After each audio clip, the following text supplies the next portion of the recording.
stop, Exeter.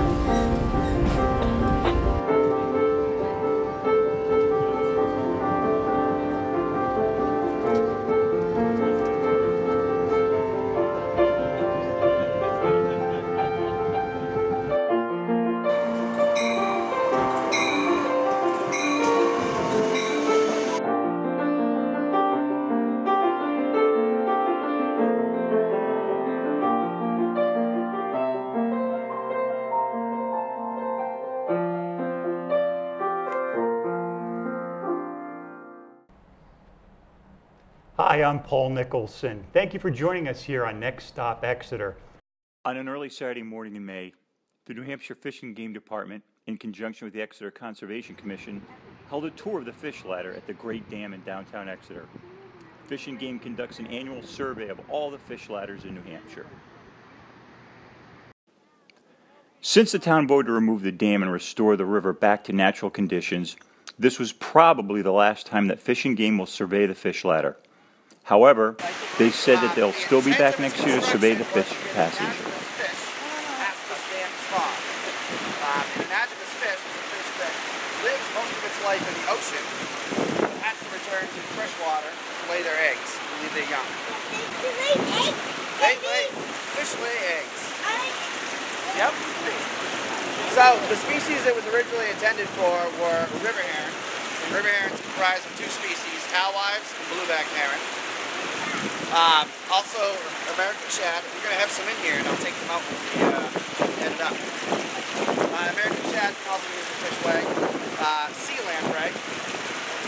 Sometimes they're often called lamprey eel, but that's actually a misnomer. They're not an eel at all. They're a jawless fish, one of the most prehistoric fishes left in the ocean today. There should be some of those in there. And various resident freshwater fish actually utilize the fish ladder as well. In the last week or so, we've been pulling 15 to 20 brook trout out of there a day. The section of the river immediately below the ladder is actually still fresh water. The tide only runs as far as just the other side of the bridge below here. So one of the issues we have with this ladder versus some of our other coastal ladders is that there actually is suitable spawning habitat just below the fish ladder. So some of the return numbers we see here on river heron aren't quite as high as we see in other rivers, and I believe part of that is because they can successfully spawn below. This year we're having a fantastic year here. As of yesterday, I think we're just short of passing 4,000 river herons through here, which doesn't sound like a huge number when you compare it to bigger rivers like the Lamprey and Chico, where this year we've passed almost 70,000 through the Lamprey River and around 60,000 through the Chico. But for the Exeter River, that's the third highest run we've had river heron through the ladder since it was built. In 2001, we passed 6,700 fish, and back in 1981, we passed 52,000. What many did you say? This year, it's just short of 4,000, 3,900 and something so far. We had a day last week when we passed 2,070 river heron out in one day here. How do you spell that? Alewive? Heron, H-E-R-R-I-N-G. Oh, okay, thank you. My New England accent, it sounds like they're on. That's because I parked my car out there.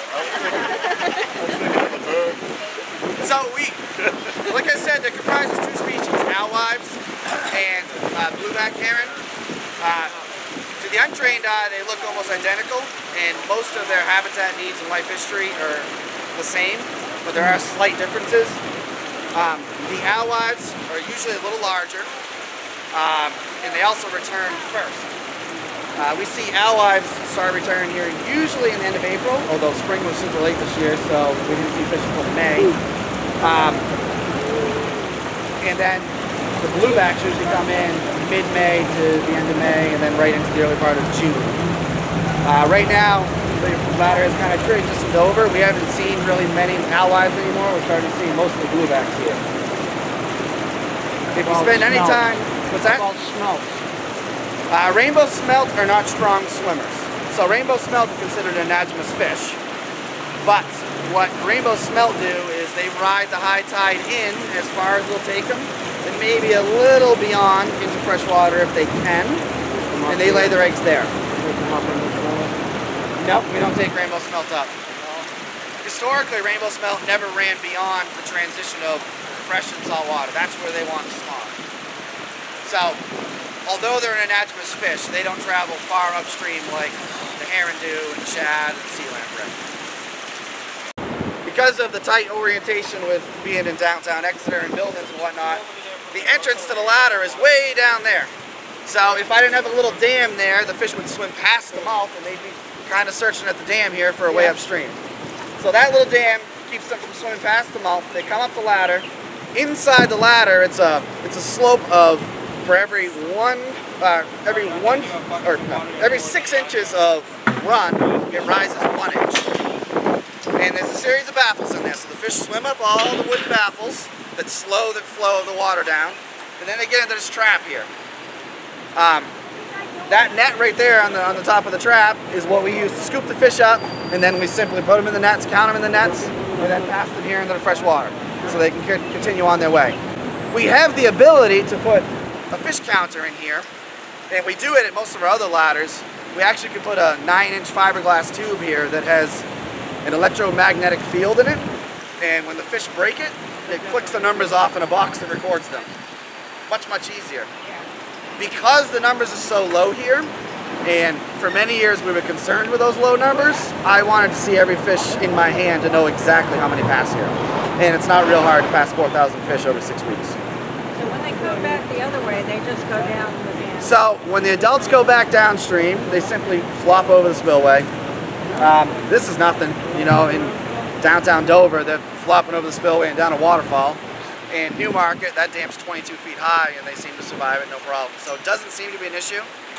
When the adults go upstream, they gather in a school, they find their suitable spawning habitat, they group spawn, so they lay all their eggs together, and as soon as the adults are done, they turn around and they start heading out.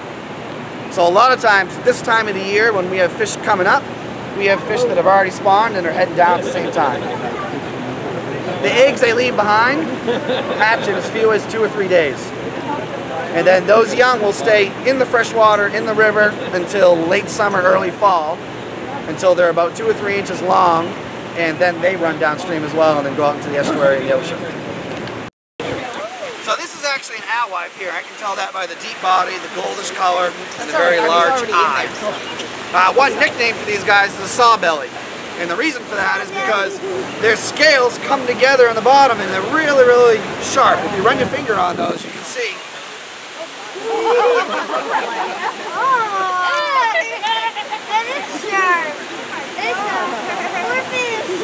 Another thing we do with these fish is we take some of these scales off here, and their scales are actually quite large, and like a tree, they put on continuous rings of growth. So a fish has... Somebody want to get him quick, get him back in the water! A fish never stops growing its entire life. However, given that they're in an environment that varies in temperature, the temperature they're in varies how fast they grow. So every winter, the growth on those scales becomes constricted, and I can look at those scales under a microscope, and I can look at all those constrictions of growth and realize that that's a winter of growth. So I can age the fish based on those scales. So most of these fish return at age 4 or 5 years old. Usually by 5 years old, they have returned to spawn at least once. Typically a fish in New Hampshire lives to 6 to 7 years old, so they usually spawn 2 or 3 times before they die. We have seen fish that are 9 years old. So that's a fish that, if it returned at age 4, has spawned 5 times. On the Lamprey River, we've been doing some interesting tagging studies. And we have found fish that we have antennas set up in the ladder, and we put these tags that are passive tags, that's meaning they don't have a battery in them. The antenna's powered. And we've been doing this for 3 years now. And we have found fish that we tagged 3 years ago still return to that ladder. Some fish return on the exact same day they were tagged 2 or 3 years ago. They're a lot slimier than the river herring, and that's a ballfish. That's a little fall fish. This is one of the resident fish that climbs up the ladder as well. Any resident fish that is a strong enough swimmer to withstand the current will come up the fish ladder. Usually we get common white suckers, fall fish, golden shiners. Like I said before, all the species of trout come. Is there a trout in there? Yeah, there's 2 per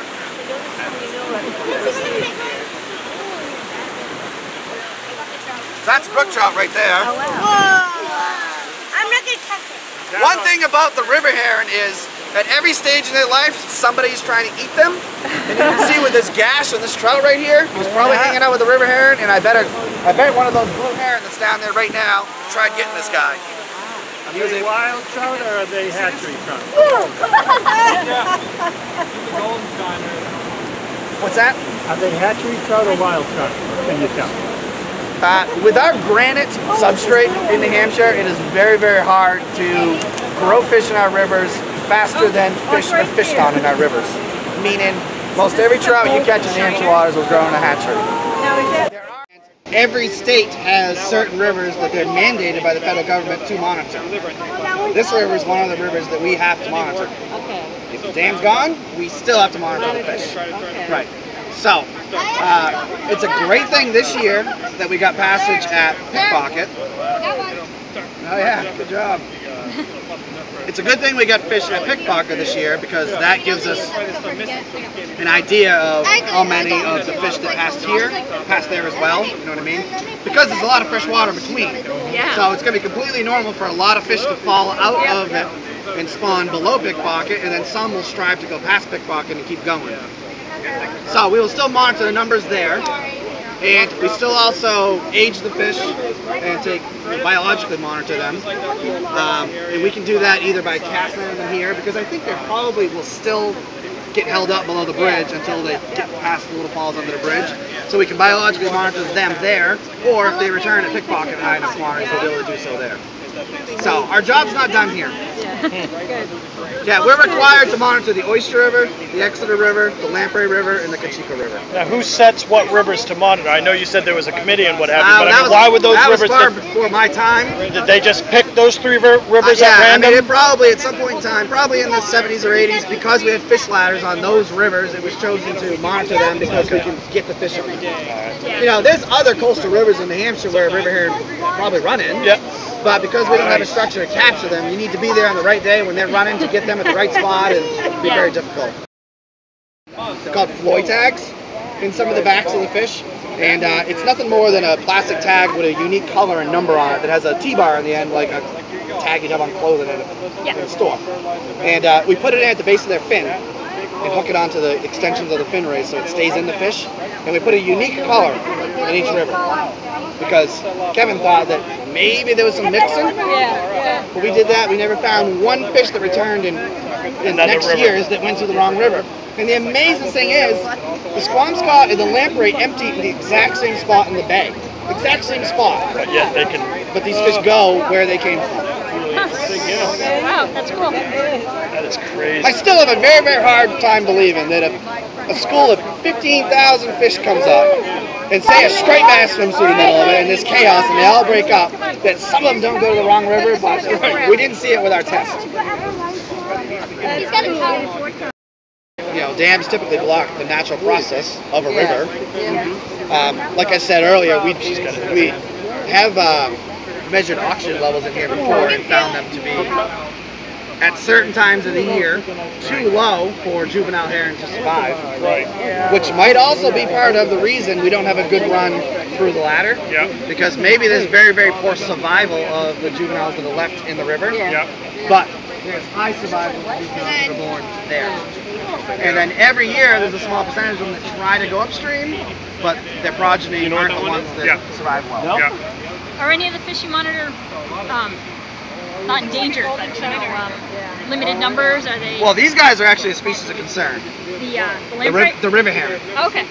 So, actually in 2012 there was a coast-wide moratorium on river heron. So there's no recreational or commercial harvest of them unless your state was able to prove that you had a sustainable fishery. Yep.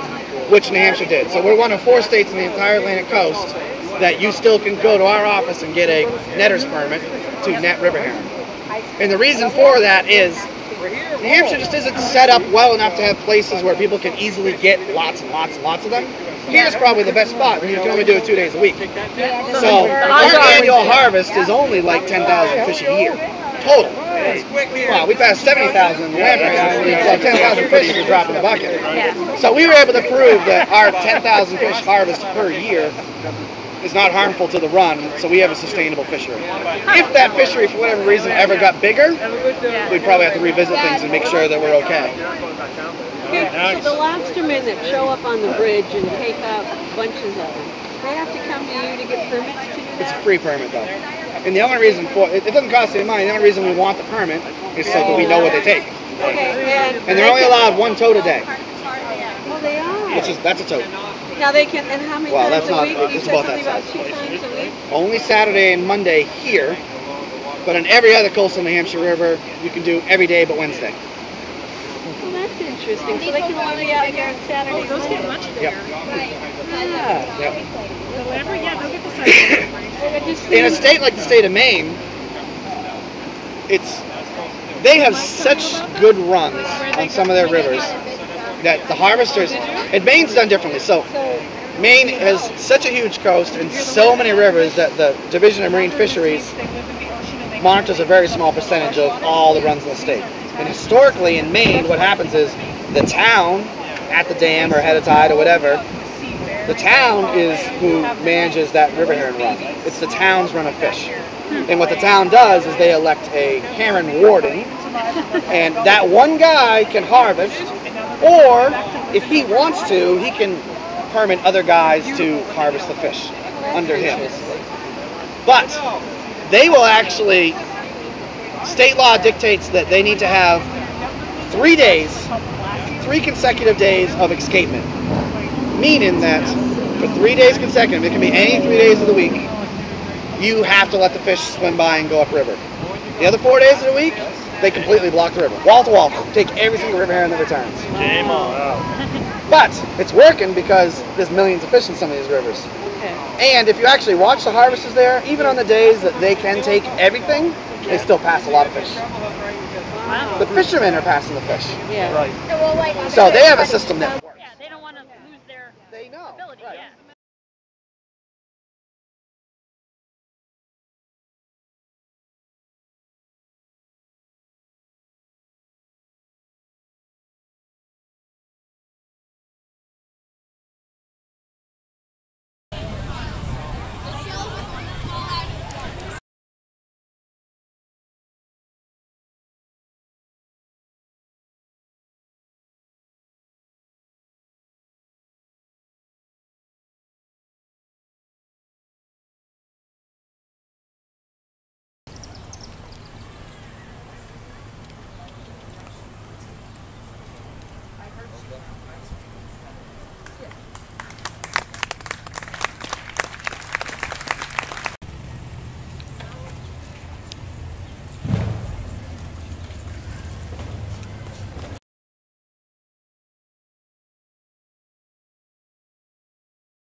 We think we live our lives alone.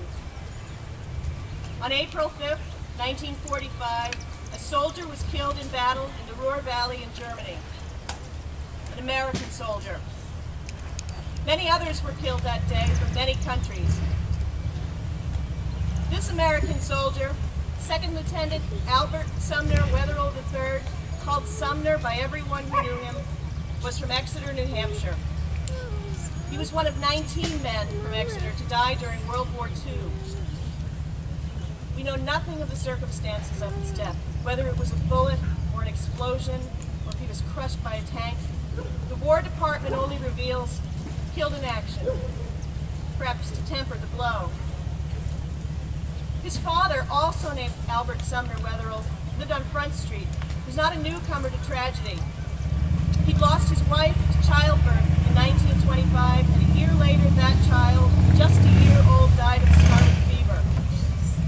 All this happened when young Sumner was just a boy.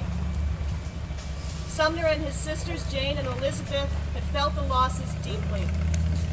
Maybe this was why he didn't rush to enlist enlist as soon as Pearl Harbor was attacked in December of 1941. He didn't come from a military family. His grandfather, the first Albert Sumner Wetherell, had been too young to serve in the Civil War, and his father too old for World War I. Sumner's grandfather became a druggist back in the days when compounding medicines required no formal schooling. Born in Maine, he'd studied his trade at a drugstore in Gloucester, Massachusetts. Within 3 years, he moved to Exeter and set up shop on Water Street. In 1896, he completely renovated his stodgy-looking old drugstore, proudly placing the tools of his trade, a mortar and pestle, on the rooftop. It's still there, although a toy store now lives in the old building. The mortar and pestle looks small from the ground, but it's actually 4 feet tall, the height of a 3rd grader. Think about that next time you're looking at it. The tools of one's trade, the size of a 3rd grader, the size of a brownie or a Cub Scout. He may have wanted his own son, Albert Sumner Wetherell Jr., to become a pharmacist as well. He certainly prepared him well. Albert Jr. went to Governor Dummer Academy in Phillips, Exeter. He would have been well prepped for the new scientific work of the pharmacist, based less on folk remedy and trial and error, and more on chemistry. But it was not to be. The most educated of the Albert Sumner Wetherells was lured away by the sputtering, noisy, exciting promise of the new century, the automobile. After his father's death, Albert Jr. opened a garage and car dealership on Franklin Street, if not the first, then among the first such establishments in town. His basic training was at Camp Wheeler in Georgia in July. Tough climate for a northern boy. It was at Camp Wheeler that his leadership skills, honed in the fire department and scouting, were recognized. As soon as basic was completed, he shipped off to Camp Hood in Texas for Officers Candidate School, graduating as a 2nd lieutenant. That winter, he was given a brief leave and returned to Exeter for what would be the last time. A photo taken during this visit is in the collections of the Exeter Historical Society. He stands next to his smiling sister Elizabeth, who is herself in the uniform of the Wades. In spite of the smile, it's a stiff photo. A young man about to face battle, uncertain of what the future holds, not unlike the statue behind me. Our statue was sculpted in 1922 after the first war to end all wars by Daniel Chester French. French, like Sumner Wetherell, was an Exeter native. He dedicated 2 of his statues in 1922, this one and the seated Abraham Lincoln in Washington, D.C. in the Lincoln Memorial. French had been a boy during the Civil War. He'd seen the toll war takes on families and towns, and he made a very conscious decision to sculpt this soldier without his uniform hat. He didn't want to romanticize war by making the figure too eager. Instead, there's a look of hesitancy, not fear, but uncertainty. You see it here. You'll also see it in the face of Sumner Wetherell in a photo taken just before he shipped out. And then he left. Don't worry, Dad, Betty, Jane, we'll be back. Albert Wetherell, his father, the auto dealer, waited. 1945 came and the war was almost over. April, almost over. And the Allies were making the final push into Nazi Germany. Every day brought news of territory gained. Hearts were hopeful. They would be coming home soon. Waiting would be over. On a Saturday night, April 21st, Albert received news that his son Sumner was missing in action. Purgatory for a parent. He spent 2 more days hoping against hope that his son would be found, that some miracle had happened and maybe the platoon he was leading would come upon him, injured but alive in chaos. But they didn't. On Monday, word arrived from the War Department. 2nd Lieutenant Albert Sumner Wetherell III, killed in action, age 28. He would never marry, never father a son who might be the next Albert Sumner Wetherell, never meet the nieces and nephews who would come along. His name was inscribed on the family gravestone in the Exeter Cemetery. You'll pass right by it if you follow the parade into the cemetery. Look to the right toward the back of the cemetery near Arbor Street. His name is listed below that of his mother and his infant brother. The family's grief was shared by the town as it shared the grief of the other 18 families who lost their sons. A shared loss, grief not weathered alone. Far, far away, in the American War Cemetery in Margraten, Netherlands,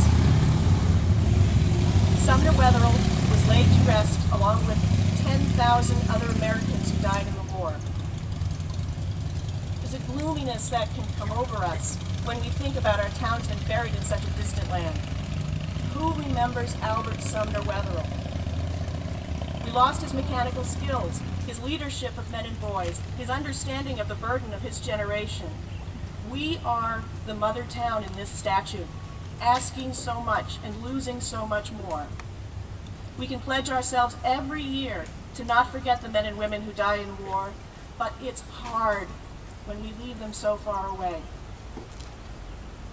There's another mother statue similar to ours that stands watch over the fallen soldiers in the Margraten Cemetery. Separated by thousands of miles, their sisterhood binds them together. And Albert Sumner Wetherill is not forgotten. In March of this year, the Historical Society received an email from John Essers of Margraten. In English, which is hard for him, he wrote, "Many years ago, I've adopted the grave of a soldier named Albert Sumner Wetherill. 6 times in a year, I bring flowers to his grave, and so do I remember him and what he has done for us in World War II. Every time when I stand on his grave, I think also for what man he has been, and if he still has family in the USA." Look forward to joining us in 2 weeks for a new episode. Till then, I'm Paul Nicholson. Thank you for joining us.